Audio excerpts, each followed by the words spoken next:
Okay. Sige, sige. Okay, kaya may gin-harvest kami ni sir, 3 kabilog, yeah. Okay. So, ang task natin kaya is, i-test natin ang anang quality. Kay gusto ni sir nga pa free taste sa akin. Sige. Sige, may 3 kita dyan nga iba-iba nga variety. Anat Israel, kag anat ng Taiwan nga variety. I-test natin niya para mamana natin ang katamis ng sugar content. Dahil gani, kung i-supply natin niya sa mga supermarket, may gina-require Quality control sanda. nga dapat amo dyan nga katamis ang melon nga imo nga itaw sanda. So may standard sanda nga nga gina-required kung ano katamis. So kung ibig sabihin kung hindi ma-achieve mo ran, di reject ra na ang imo nga nga products. Sige. So okay ga ano kita imaw ga sabaw-sabaw. Juicy kita na. Ayun. Juicy ka crunchy ba? Ayan, wow. Sige, matest kita. Bawasan natin dyan sa babaw.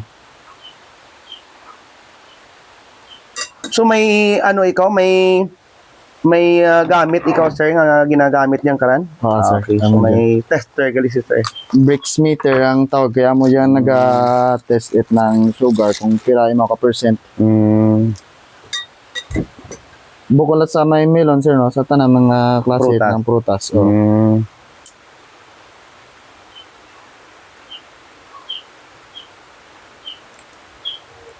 Paano rin natin sa may hayag. Adlaw.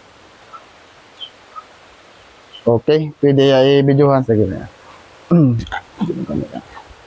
Yan. Kita sir. Ang separation line nga ran it ng blue kag puti, kung di mo nakatutok, amuran kung pira ka percent ang sugar content na. So nakabutang ko dyan daw sobra 15% man 15% dun sir, no?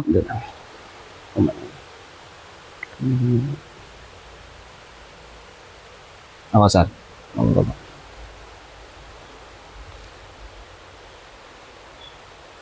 Aran. Makita ninyo 16% rin mo. Oo. 16. So bali ang ginabasyan ang kulay white, Nang separation line blue ang kag white. separation ng white and blue. Sobra 16% imaw. Pasok gini maya sir dahil gani ang kinanglan nga Standard. ang bricks nga percentage nga ginauso nanda dapat hindi magnaba sa 13%. 13. O di sobra-sobra rin ang Sobra ni imong ma'am. Tapos ang ang mataw lang kita ng ng kindi nga idea sa melon natin gin-test natin ang nga melon nasa range mo 5 to 7. 5 to 7. 7% ng bricks na ng katamis na sugar content na So, amo diyang ang resulta sangka bunga sa sangka vine. Oo. Matao gina ng katamis sa sangka bunga gid. So amo gid ran ang advantage no kung controlled ang ang kaduruhon itang bunga. Sige. Sir, masama kita sir. Okay, samitan natin ang na-harvest natin nga melon ni sir. Ano kani nga variety sir? Hami ya sir. Hamiya, no? From Taiwan, no? Okay, samitan natin. Habi ka sami ba? Di ba ang dyan sa ating ginanglan, babutang asukal kag gatas para magtamis. As in, tamis-tamis, guys, try nyo. Hindi ako nagbibiro, 101%. Tamis-tamis, Tapos crunchy. Crunchy, Crunchy na ito. Balikan ko, ang tawa nyo, ha? Di ba? Kamay ka. Uy, pasabit na ako. Tamis, crunchy, imaw. Nyama mo. Ipasamit na natin doon yung cameraman.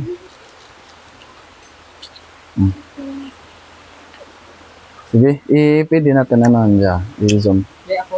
Dyan ako. Dyan. Assistant. Kapte lang dyan. Tamis ba daw? Anong imaw daw? Okay man, ma'am.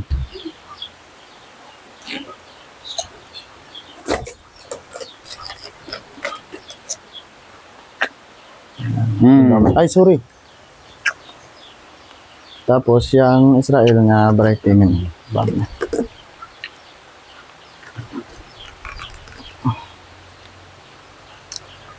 Okay. Iba man niya sir, medyo aromatic gawa yung variety. Compare dyan Isa lang. I-test din natin yung compare ng sugar content. Samitan natin ang ano kaina, ang daw light yellow. Ano imo? Aromatic. Humot imo. Pag iba man ang ano no, ng texture bala. Iba man ang Ay sa ugya, ay sa ugya kaya ha. Iba man ang texture. Yata na daw pino. Ang bilog tang na dahumok bala. Dahumok ang yata na daw crunchy.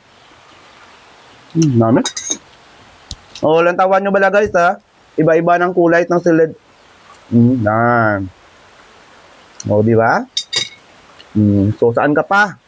Agturong ka mo dyan sa may Ilaya Farm para masamitan nyo ang iba-iba nga variety tang ano, tang melon. Papaya, medyo na ba pagin man niya sir? Nasa 12% pa lang yung mga 13. Pagka pa 13. Basta lang alam. Ano pa, mga 7 days pa bago harvest. Para mag, ano, gano'n mo. Yung sambilog. I-test mo natin.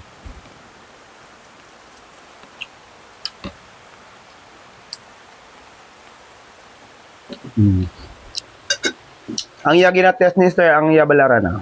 Nan.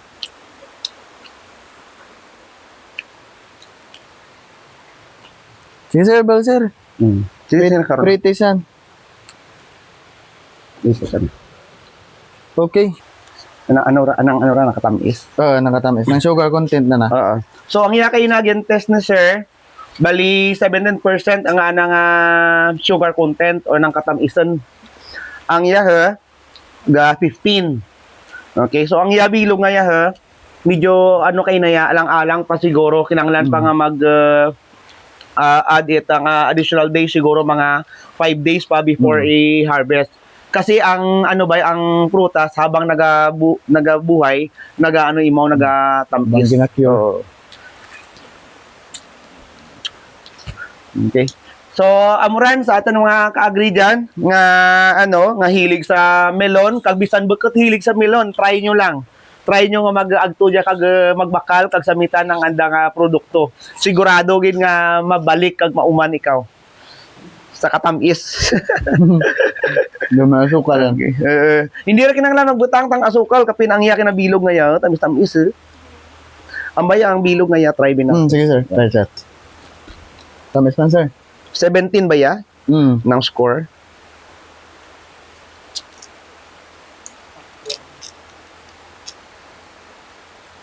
Do pakwan ng texture sir no. Is crunchy mo sa pakwan do. Ang iya ha.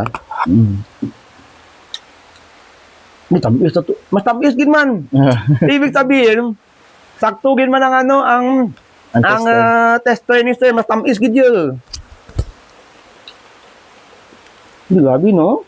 Do kami kay balanit. Tamis tudnit. Sakto gid man gali imong tester nga ra sir. Grabe. Tamis na.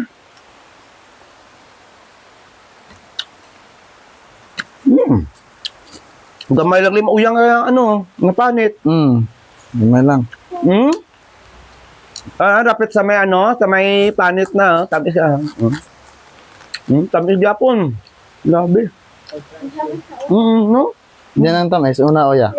Yan o. Tamis naman niya. 17% diba? Okay na, sobra 15 lang daw. Grabe ba? Pero pasok ko man ni mga sobra nga ni. Kaya pasok ko man yung 13, kapat 13 na ni mga. Pira ang pinaka-standard 13? 13, dapat hindi magnaba dyan karan. So, ano lang ran, maano lang ipagurang-gurang ng ito yung balagawa. Mga 5 days, ano ran, tamis-tamis naman. Gabi, no? Okay. Ya kita na, no? Sakto man mong tester. Maano kita na ba yun? Ma-differentiate kita ni mo ng katamisan. Okay. So sa mga ka-agree natin diyan, duro-duro nga salamat sa inyong pagmantaw. Kag kung wa pa ka mo naka-follow sa atin nga Facebook page, ang Agri Teacher TV, okay, follow nyo ang Agri Teacher TV. Kag si Sir Lennon gali, may naman nga Facebook. Ilaya Hydroponics. Ayan. Okay, so i-follow nyo tana. Kag kung kinanglan ninyo ang lettuce, hindi ka mo maghiya nga mag-message kay sir. Ano sir, may contact number ikaw or pwede nga rugto lang sa imo Sa Messenger. sa Messenger? Butala natin Ng link. sa Facebook. So amo lang ran duro-duro gid nga salamat. Okay. Thank you gid sir. Salamat gid sir sa pagbisita. ko satisfied sa kang imong mga tanong. Okay, sige. So bye-bye.